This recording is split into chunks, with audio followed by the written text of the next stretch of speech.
আজিৰ এই ভিডিঅ'ত আমি ক্লাছ 6ৰ ষষ্ঠ শ্ৰেণীৰ ইংলিছ কিতাপ নাম হ'ল ৰেইনবো 1 এই কিতাপখনৰ যেটো লেসন 3 টোৰ নাম কি এ কিউৰিয়াছ মাইণ্ড এই লেসনটোৰ সকলো মানে লেসনটোক আজি মই এক্সপ্লেইন কৰিম তোমালোকক ঠিক আছে ইয়াৰ পিছৰ ভিডিঅ'টো যোনটো নেক্সট ভিডিঅ' হ'ব তাত মই এই লেসনটোৰ সকলো প্ৰশ্ন উত্তৰৰ সমাধান দিম গতিকে সেই ভিডিঅ'ৰ লিংক ডেসক্ৰিপচনত থাকিব গৈ পেলাই চাব পৰা এই ভিডিঅ'ত মই জাস্ট এই লেসনটোৰ অকল বৰ্ণনা মানে এক্সপ্লেনেশ্যন দিম ঠিক আছে গতিকে ভিডিঅ'টো ষ্টাৰ্ট কৰো বলা লেসনৰ নাম কি এ কিউৰিয়াছ মাইণ্ড মানে এটা অনুসন্ধিত মন মানে এনেকুৱা মন যিয়ে মানে বাৰে বাৰে প্ৰত্যেক সময়তে কি বিচাৰি থাকে কিবা বস্তুৰ বিষয়ে জানিব বিচাৰি থাকে কিবা বস্তু বা কিবা কাম যে হৈ আছে আমাৰ পৃথিৱীখনত কিয় হৈ আছে তাৰ কাৰণ জানিব বিচাৰে ঠিক আছে তাৰ আগতে আমি চেপ্টাৰটো পঢ়া আগতে ইয়াত আমাক কেইটামান ফটো দিছে ফটো দি পেলাই আমাক তলত কেইটামান নাম দিছে দেখা পাইছা এই নাম কেইটা এই ফটোখিনিৰ তলত লিখিব দিছে কোনটো কাৰ নাম মই তোমালোকৰ বাবে লিখি দিছো চোৱা ফাৰ্ষ্ট পিকচাৰটোৰ নাম কি সুশ্ৰুতা ঠিক আছে স্পেলিং বুজি নাপালে আখৰ বুজি নাপালে এপা চাবা এৰি কিছা ইয়াত ধুনীয়াকৈ লিখা আছে তলত হ'ব পিছত সেকেন্ড নামটো আৰ্যভট্ট থাৰ্ড নামটো শ্ৰীনিবাসা ৰামানুজন ফৰ্থটো সিভি ৰমন ফিফথটো কমলা সোহনী আৰু সিক্সথটো এপিজে আব্দুল কালাম ঠিক আছে তোমালোকে লিখি লবা এতিয়া আমি চেপ্টাৰটো পঢ়ো বলা চেপ্টাৰটো মানে কি এটা নাটকৰ নিচিনা ঠিক আছে সেইকাৰণে চেপ্টাৰটোত সিন 1 সিন 2 এনেকুৱা লিখা থাকিব সিন 1ত কি আছে সিন 1ত দিয়া আছে Nikita is in her study room and is drawing a scenery Argho her younger brother is watching her draw the picture নিকিতাই কি কৰি আছে তাৰ স্টাডি ৰুমত কি কৰি আছে ড্ৰয়িং কৰি আছে এটা সিনাৰি আৰু অৰ্গো নিকিতাৰ কোন হয় নিকিতাৰ সৰু ভাই ইয়ঙ্গাৰ ব্ৰাদাৰ মানে সৰু ভাইক আৰু এল্ডাৰ ব্ৰাদাৰ মানে ডাঙৰ ভাইক ইয়াত অৰ্গো নিকিতাৰ কি হয় ইয়ঙ্গাৰ ব্ৰাদাৰ মানে সৰু ভাইক আৰু এই অৰ্গই কি দেখা পাই আছিল যে আমাৰ নিকিতাই কি কৰি আছিল এটা সিনাৰি এটা পিকচাৰ ড্ৰ কৰিছিল কিটো আমাৰ অৰ্গই দেখা পাই আছিল এতিয়া হিয়ৰে কথা পাতিব হা অৰ্গই ক'ব what a beautiful picture but why have you painted the sky red বা কি ধুনীয়া পিকচাৰ কিন্তু তুমি ইয়াত যোনটো আকাশ হয় স্কাই হয় তাক ৰঙা কিয় পেইণ্ট কৰিছা নিকিতাই ক'ব ইট ইজ এ ছানছেট চিন এইটো এটা সূৰ্য অস্ত যোৱা চিন অৰ্গই ক'ব I have noticed that the color of the sky changes at different times why is it so Nikita বা মই নটিছ কৰিছোঁ এইটো যে আমাৰ যোনটো আকাশৰ কালাৰ সেইটো দিনটোৰ বিভিন্ন সময়ত চেঞ্জ হৈ যায় তুমি মোক ক'ব পাৰিবানে এনেকুৱা কিয় হয় নিকিতাই ক'ব I don't know you can ask your science teacher tomorrow মই নাজানো তুমি তোমাৰ বিজ্ঞানৰ শিক্ষকক অহাকালি সুধিবা অৰ্গই ক'ব you have painted the sky red and don't know' the reason তুমি আকাশটোক ৰঙা পেইণ্ট কৰিছা আৰু তুমি নিজেই নাজানা কিয় কাৰণটো কিয় নিকিতাই ক'ব Argho you can sit here if you want please don't disturb me with silly question নিকিতাই ক'ব অৰ্গো তুমি যদি বিচাৰা ইয়াত বহিব পাৰা কিন্তু অনুগ্ৰহ কৰি মোক এনেকুৱা ডিষ্টাৰ্ব কৰা কুৱেশ্যন কৰি নাথাকিবা এনেকুৱা মানে উল্টা পুল্টা কুৱেশ্যন কৰি নাথাকিবা নিকিতাই কৈছে এতিয়া চিনটোত কি হ'ব মীৰা কোন হয় এক কাজিন অফ নিকিতা আৰু অৰ্গৰ কাজিন হয় এণ্টাৰ্ছ দ্য ৰুমৰ ভিতৰলৈ আহিব এতিয়া মীৰাও কি হ'ল এক সিহঁতৰ কনভাৰচেশ্যনটোত সোমাই যাব হা মীৰাই ক'ব হোৱাটছ ৰং অৰ্গো ইউ লুক আপছেট মীৰাই ক'ব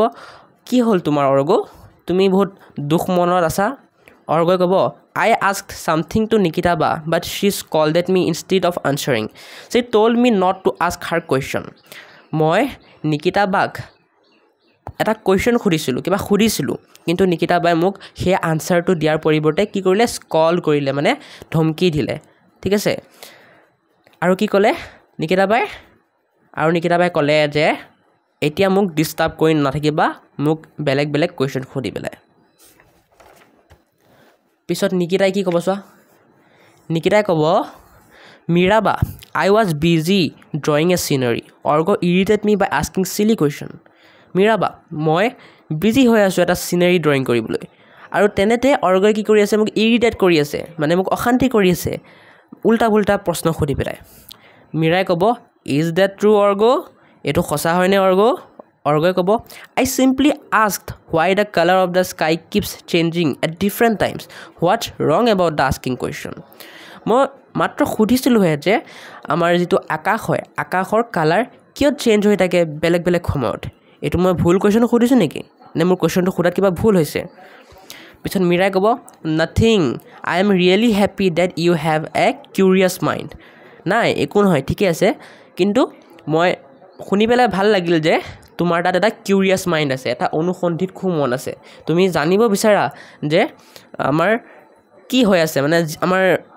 নেচাৰখনত যি হৈ আছে তাৰ কাৰণ জানিব বিচাৰা তুমি অৰ্গই ক'ব ৰিয়েলি কেন ইউ এক্সপ্লেইন অৰ্গই কৈছে হয়নে সঁচানে তুমি মোক এক্সপ্লেইন কৰিব পাৰিবা তুমি মোক বহলাই ক'ব পাৰিবা ইয়াৰ বিষয়ে মীৰাই ক'ব চিয়'ৰ let me tell you about one of India's greatest scientist Chandrasekhara Venkata Raman যাক আমি চি ভি ৰমন বুলি কওঁ কি ক'লে কিয় নহয় ব'লা মই তোমালোকক আজি ক'ম আমাৰ ইণ্ডিয়াৰ গ্ৰেটেষ্ট চাইণ্টিষ্ট মানে বহুত প্ৰসিদ্ধ বহুত ডাঙৰ বিজ্ঞানী চন্দ্ৰশেখৰ ভেংকটা ৰমন চি ভি ৰমনৰ বিষয়ে ক'ম আজি ব'লা পিছত নিকিতাই কি ক'লে অ' yes I have heard his name is not he remembered on February 28 every year অ' হয় মই তেওঁৰ নাম শুনিছোঁ তেওঁক আমি কি কৰোঁ ফেব্ৰুৱাৰী 28 তাৰিখে সকলো বছৰত আমি তেওঁক মনত নেপেলাওঁনে এতিয়া মীৰাই কি ক'ব চোৱা that's right Nikita we observe the day as National Science Day. I talk more about C.V. Raman. Let me share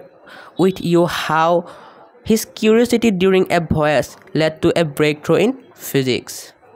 এতিয়া মীৰাই কি ক'লে যে হয় তুমি যি কৈছা একদম সঁচা নিকিতা আমি কি কৰোঁ সেইদিনাখন নেশ্যনেল ছায়েন্স ডে হিচাপে আমি পালন কৰোঁ কিহৰ কাৰণে আমি স্মৰণ কৰিবৰ কাৰণে ৰমন ইফেক্টৰ ডিস্কভাৰী ৰমন ইফেক্ট যে আৱিষ্কাৰ হৈছিল তাক স্মৰণ কৰিবৰ কাৰণে আৰু মই তোমালোকক চি ভি ৰমনৰ বিষয়ে কোৱাৰ আগতে মই এটা কথা কৈ দিওঁ যে চি ভি ৰমনৰ যিটো ভয়েছ মানে ভ্ৰমণ কৰি আছিল সেই ভ্ৰমণৰ কৰোঁতে সময়ত তেওঁৰ যি কিউৰিয়চিটি আছিল বিভিন্ন বিষয়ে জনা সেই কিউৰিয়চিটি কি কৰিছিল ফিজিক্সৰ ব্ৰেক থ্ৰু ইন ফিজিক্স মানে ফিজিক্স বা পদাৰ্থ বিজ্ঞানৰ অগ্ৰগতিত এক বহুত ডাঙৰ ভূমিকা পালন কৰিছিল ঠিক আছে এতিয়া অৰ্গই ক'ব I am very eager to know' মোৰ হোৱাট হেপেণ্ড মই বহুত এক্সাইটেড হৈ আছোঁ আৰু জানিবলৈ চি ভি ৰমনৰ বিষয়ে পিছত কি হৈছিল কওকচোন নিকিতা বা পিছত মীৰাই ক'ব okay listen In 1921, C.V. Raman, then a young man, was on a voyage. কি ক'লে ঠিক আছে তেন্তে শুনা 1921 চনত চি ভি ৰমন সেই সময়ত এটা য়ং মেন আছিল এজন য়ং মেন আছিল মানে ডেকা মানুহ আছিল আৰু তেওঁ ক'ত আছিল ভয়েজ মানে এটা ভ্ৰমণত আছিল as he gazed at the vast sea he wondered why does the sea appear blue আৰু যেতিয়া চি ভি ৰমনে দেখিলে গেজড মানে চাইছিল ভাষ্ট চি মানে বহুত ডাঙৰ বিশাল সাগৰখনক হি ৱণ্ডাৰ্ড মানে তেওঁ কি হৈছিল আশ্চৰ্য হৈছিল যে কিয় সাগৰখন নীলা দেখি চি মানে সাগৰখন নীলা দেখি দিছ question lead to his ground breaking discovery of the scattering of light ground breaking মানে অভূতপূৰ্ব মানে যি আগেই হোৱা নাই স্কেটাৰিং অফ লাইট মানে আমাৰ লাইটবোৰ কি হয় সৰল ৰেখাত গতি কৰে ষ্ট্ৰেইট লাইনত গতি কৰে কিন্তু যেতিয়াই কিবা এটা বস্তুৰ খুন্দা খায় তেতিয়া লাইটটো কি হয় ডেভিয়েট হৈ যায় তাৰ পাথৰ পৰা আৰু তাকে আমি কি বুলি কওঁ স্কেটাৰিং অফ লাইট বুলি কওঁ হয় সেইকাৰণে মই লিখি দিছোঁ চোৱা লাইট ডেভিয়েটছ ফ্ৰম হিজ পাথ ঠিক আছে এতিয়া এই লাইনটোৰ অৰ্থ বুজো আমি যে তাৰ এই কুৱেশ্যনটো কি আছিল যে কিয় আমাৰ সাগৰটো নীলা দেখি এই কুৱেশ্যনটোৱে কি কৰিলে আমাৰ এক অভূতপূৰ্ব আৱিষ্কাৰৰ কাৰণ হ'ল সেই অভূতপূৰ্ব আৱিষ্কাৰটো কিহৰ ওপৰত আছিল স্কেটাৰিং অফ লাইটৰ ওপৰত আছিল হ'ব the phenomena was named after him and came to known as the Raman effect আৰু এই ঘটনাটোকেই পিছলৈকৈ কি বুলি জনা গ'ল ৰমন ইফেক্ট বুলি জনা গ'ল তেওঁক সন্মান দিবৰ কাৰণে এই ঘটনাটোক পিছলৈ কি বুলি কোৱা হ'ল ৰমন ইফেক্ট বুলি কোৱা হ'ল ঠিক আছে এতিয়া নেক্সট পেজটো চাওঁ এতিয়া অৰ্গই ক'ব That's amazing. A simple question in his mind led to such a great discovery. Wow, এইটো বহুত ধুনীয়া কথা চোন এটা মানে একদম সৰল কুৱেশ্যনে তেওঁৰ মনত যিটো এটা সৰল কুৱেশ্যন আহিছিল সেইটো এটা ইমান ডাঙৰ আৱিষ্কাৰৰ মূল কাৰণ হৈ পৰিল মীৰাই ক'ব একজেক্টলি য়েছ হয় সেইটোৱে হয় নিকিতাই ক'ব আই এম চৰি অৰ্গো আই চি নাও হোৱাই আস্কিং কুৱেশ্যন ইজ ইম্পৰ্টেণ্ট মোক ক্ষমা কৰি দিয়া অৰ্গো মই এতিয়া গম পালোঁ যে কুৱেশ্যন মানে প্ৰশ্ন সোধা কিয় ইমান ইম্পৰ্টেণ্ট অৰ্গই ক'ব ডেটছ অল ৰাইট অৰ্গই কি ক'লে একো নাই বা ঠিকেই আছে মীৰাই ক'ব উই শুড বি ইনকুইচিটিভ মিনছ অনুসন্ধিৎসু মানে আমি বিভিন্ন বস্তুৰ বিষয়ে জানিবলৈ কি কৰিব লাগে ইচ্ছা কৰিব লাগে আমাৰ যে পৃথিৱীত বা আমাৰ প্ৰকৃতিত যে বিভিন্ন ঘটনাবোৰ হৈ আছে তাৰ পিছৰ কাৰণ জানিবলৈ ইচ্ছা কৰিব লাগে লেট মি কোৱাট ৰমন ব'লা মই তোমালোকক এটা ৰমন চি.ভি. ৰমনে কোৱা এটা কথা কওঁ ask the right question and nature will open doors to her secrets তুমি সঠিক প্ৰশ্ন সুধি চোৱাচোন তোমাক প্ৰকৃতিয়ে কি কৰিব ৰাস্তা অ'পেন কৰি দিব ড'ৰ অ'পেন কৰি দিব তোমাক ড'ৰ অ'পেন কৰি দিব মানে দৰ্জা খুলি দিব তোমাক প্ৰকৃতিৰ চিক্ৰেটছসমূহ বিচাৰিবৰ কাৰণে প্ৰকৃতিৰ চিক্ৰেটছসমূহ বুজি পাবৰ কাৰণে নিকিতাই ক'ব নিকিতা আৰু অৰ্গই ক'ব ডেটছ ৰাইট মীৰাবা সেইটো সঁচা সেইটো ঠিকেই মীৰাবা মীৰাই ক'ব however Argho please remember it is also' important to consider if someone is busy before asking that a person a question মীৰাই কি ক'লে অৰ্গো তুমিও কিন্তু মনত ৰাখিবা যে এইটো ইম্পৰ্টেণ্ট হয় বিচাৰ কৰি চাবৰ কাৰণে যে কোনোবাই যদি বিজি আছে ঠিক আছে কোনোবাই যদি বিজি আছে তাক কুৱেশ্যন কৰাৰ আগত তাৰ পৰা সুধি ল'বৰ কাৰণে ঠিক আছে এইটো কোনে ক'লে মীৰাই ক'লে and Nikita make sure that you don't dismiss questions straight away আৰু নিকিতা তুমিও কিন্তু এইটো কাম নকৰিবা কামটো কি তুমিও কিন্তু এইটো নকৰিবা যে কাৰোবাৰ কুৱেশ্যনটো ডাইৰেক্টলি কোনোবাই যদি কুৱেশ্যন কৰে প্ৰশ্ন কৰে সেইটো ডাইৰেক্টলি কিন্তু তুমি কি নকৰিবা ষ্ট্ৰেইট এৱে মানে আনচাৰ নিদিওঁ বুলি নক'বা you can politely ask the person to wait তুমি একদম নম্ৰভাৱে ভদ্ৰভাৱে সেই মানুহটোক যোনজনে কুৱেশ্যন কৰিছে তোমাক প্ৰশ্ন কৰিছে তেওঁক অলপ ৱেইট কৰিব দিবা যে মই বিজি আছোঁ অলপমান পিছত তোমাক উত্তৰ দি আছোঁ নিকিতা এণ্ড অৰ্গই ক'ব we will sincerely keep this in mind next time আমি এইটো নিশ্চয়কৈ আমাৰ মনত ৰাখিম নেক্সট টাইমৰ পৰা মীৰাই ক'ব এক্সেলেণ্ট নাও would U like to know' মোৰ এবাউট চি.ভি. ৰমন বঢ়িয়া এতিয়া তুমি আৰু জানিব বিচাৰানে তোমালোকে চি.ভি. ৰমনৰ বিষয়ে নিকিতা এণ্ড অৰ্গই ক'ব য়েছ প্লিজ হয় কিয় নহয় কওকচোন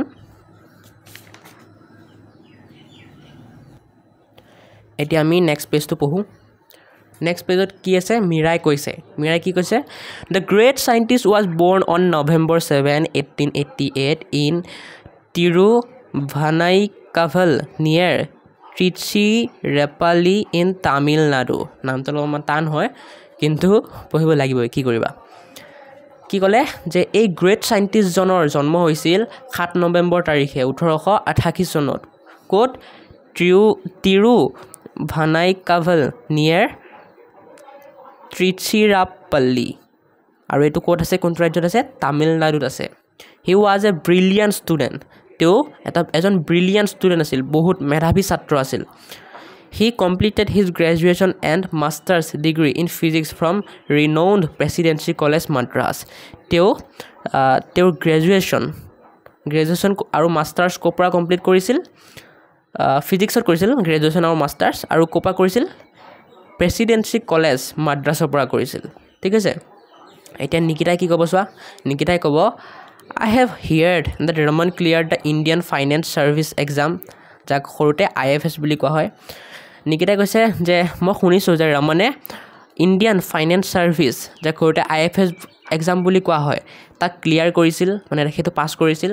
মীৰাই ক'ব yes he was appointed as assistant accountant general but he left the job to pursue his profession for science মীৰাই কি ক'লে যে হয় তেওঁ এপইণ্টেডো আছিল এছিষ্টেণ্ট একাউণ্টেণ্ট জেনেৰেল হিচাপে কিন্তু তেওঁ কি কৰিলে তেওঁ সেই জবটো এৰি দিলে কিহৰ কাৰণে তেওঁৰ প্ৰফেশ্যন মানে তেওঁৰ পেশ্যন আছিল ছায়েন্সৰ কাৰণে সেইকাৰণে তেওঁ সেই জবটো এৰি দিলে আৰু পাৰ্চু কৰিলে তাৰ প্ৰফেশ্যন পেছন হা মানে তাৰ যোনটো ভাল লাগে সেইটো কাম কৰিবলৈ সি সেই জবটো এৰি দিলে তেওঁ সেই জবটো এৰি দিলে in 1917 he started working as professor of physics at Raja Bazar Science College under the University of Calcutta কি ক'লে যে 1917 চনত আমাৰ যিজন সিভি ৰমন আছিল তেওঁ কি কৰিছিল কাম কৰিছিল প্ৰফেসৰ হিচাপে ফিজিক্সৰ কোট ৰাজা বাজাৰ সায়েন্স কলেজত ঠিক আছে আৰু এই ৰাজা বাজাৰ সায়েন্স কলেজটো কলকাতা ইউনিভাৰ্চিটিৰ আন্ডাৰত আহিছিল CV Raman was awarded the Nobel Prize in Physics in the year 1930 for his work on the scattering of light and for the discovery of the effect named after him C V ৰমনে Nobel প্ৰাইজো পাইছিল ফিজিক্সত পাইছিল কেতিয়া পাইছিল 1930 চনত কিহৰ কাৰণে পাইছিল তেওঁ যে কাম কৰিছিল বা ডিসকভাৰ কৰিছিল স্কেটাৰিং অফ লাইট তাৰ বাবে পাইছিল আৰু কিভাৱে পাইছিল আৰু সেইভাৱে পাইছিল আৰু এই ইফেক্টক স্কেটাৰিং অফ লাইটক পিছলৈ গৈ তেওঁৰ নাম দি কি দিয়া হ'ল ৰমন ইফেক্ট নাম দিয়া হ'ল ঠিক আছে এতিয়া অৰ্গ ক'ব that's great he is India's pride wow এটো বহুত ধুনিয়া কথা তেওঁ ইণ্ডিয়াৰ কি হয় গৌৰৱ হয় ভাৰতৰ গৌৰৱ হয় মিৰাই ক'ব হি ইনস্পায়াৰ্স all of us he was founder the famous Indian academy of sciences মিৰাই কি ক'লে যে তেওঁ আমাক সকলোকে কি কৰে প্ৰেৰিত কৰে ইনস্পায়াৰ কৰে তেওঁ কি কৰিছিল তেওঁ ফাউন্ডাৰ আছিল মানে প্ৰতিষ্ঠা কৰিছিল কি famous Indian academy of science ঠিক আছে famous Indian academy of sciences এই ইনষ্টিটিউশ্যনখনৰ ফাউন্ডাৰ আছিল কোন আমাৰ C V Raman the Indian journal of physics was also founded by him তাৰোপৰি তেওঁ the Indian journal of physics কোনে প্ৰতিষ্ঠা কৰিছিল তেখেতেই প্ৰতিষ্ঠা কৰিছিল তেখেতেই ফাউণ্ডাৰ আছিল দ্য ইণ্ডিয়ান জাৰ্নেল অফ ফিজিক্সৰ নিকিতা ক'ব amazing he contributed a lot to the field of physics বহুত ধুনীয়া তেওঁ কি কৰিছিল তেওঁ আমাৰ ফিজিক্সৰ ফিল্ডত বহুত কণ্ট্ৰিবিউট কৰি থৈ গৈছে ন